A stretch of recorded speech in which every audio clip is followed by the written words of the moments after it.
இந்த வெட்டிவேர், விலாமெச்சு வேர், அதுக்கப்புறம் சடா மஞ்சள். இது 3மே எந்த அளவுங்க எடுக்கலாம்? 100 கிராம் இருந்தா போதுங்க. இப்போ நீங்க ஒரு 1லிருந்து 1 1/2 லிட்டர் ஹேர் ஆயில் ரெடி பண்ணணும்னா, இப்போ நான் சொல்ற அளவு 100 கிராம் அளவுக்கு எடுத்துக்கோங்க. இதுல முக்கியமாக பார்த்தீங்கன்னா மஞ்சட்டி. மஞ்சட்டி அப்படின்னு சொல்ற ஒரு மூலிகை நம்ம சருமத்திற்கு, முக்கியமா முகத்திற்கு பொலிவு தர்றதுக்கெல்லாம் ஒரு சிறந்த மூலிகையாக இது இருக்கு. மஞ்சிஸ்டா அப்படின்னு சொல்லக்கூடிய இந்த மஞ்சட்டி, இது ஒரு 50லிருந்து 60 கிராம் பவுடரா எடுத்து வச்சுக்கோங்க. கார்போக அரிசி 60 கிராம் நம்ம எடுத்து வச்சுக்கணும். கார்போக அரிசி தலை முடிய நல்லா வலிமை பெற செய்யறதுக்கு இது நமக்கு பயன்படுதுங்க.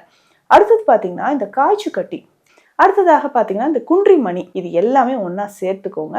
1லிருந்து 1 1/2 லிட்டர் நம்ம தேங்காய் எண்ணெய் விட்டு இது எல்லாமே சேர்க்கணும். ஸோ ஃபஸ்ட்டு நான் சொன்ன 3 வேரும் என்ன பண்ணணும் அப்படின்னா, அதாவது வெட்டிவேர், விலாமெச்சு வேர், சடா மஞ்சள், இது 3மே இரவு நேரத்திலே நம்ம தண்ணீர் விட்டு ஊற வச்சு அதையும் கொஞ்சம் கொரகொரப்பா அரைச்சிக்கோங்க. கொரகொரப்பா அரைச்சி எடுத்துக்கணும். நிறைய தண்ணி விட வேண்டாம், கொஞ்சம் லைட்டாக கொரகொரப்பா அரைச்சிக்கணும். ஸோ இது எல்லாமே ஒன்றாக சேர்த்து அந்த எண்ணெயில் போட்டு காய்ச்சி எடுக்க போகிறோம். இல்லை ஹேர் வாஷ் பண்ணுறீங்க, ஆல்டர்னேட்டிவ் டேஸ் ஒரு நாள் விட்டு ஒரு நாள் நீங்கள் ஹேர் வாஷ் பண்ணுறீங்க அப்படின்னா இந்த ஆயிலை தலையில் அப்ளை பண்ணிவிட்டு ஹேர் வாஷ் பண்ணிக்கலாம்.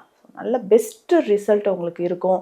முக்கியமாக இளநரை பிரச்சனை இருக்கா, அதை மறக்கிறதுக்கு, இளநரை கம்ப்ளீட்டாக மறைஞ்சிரும்.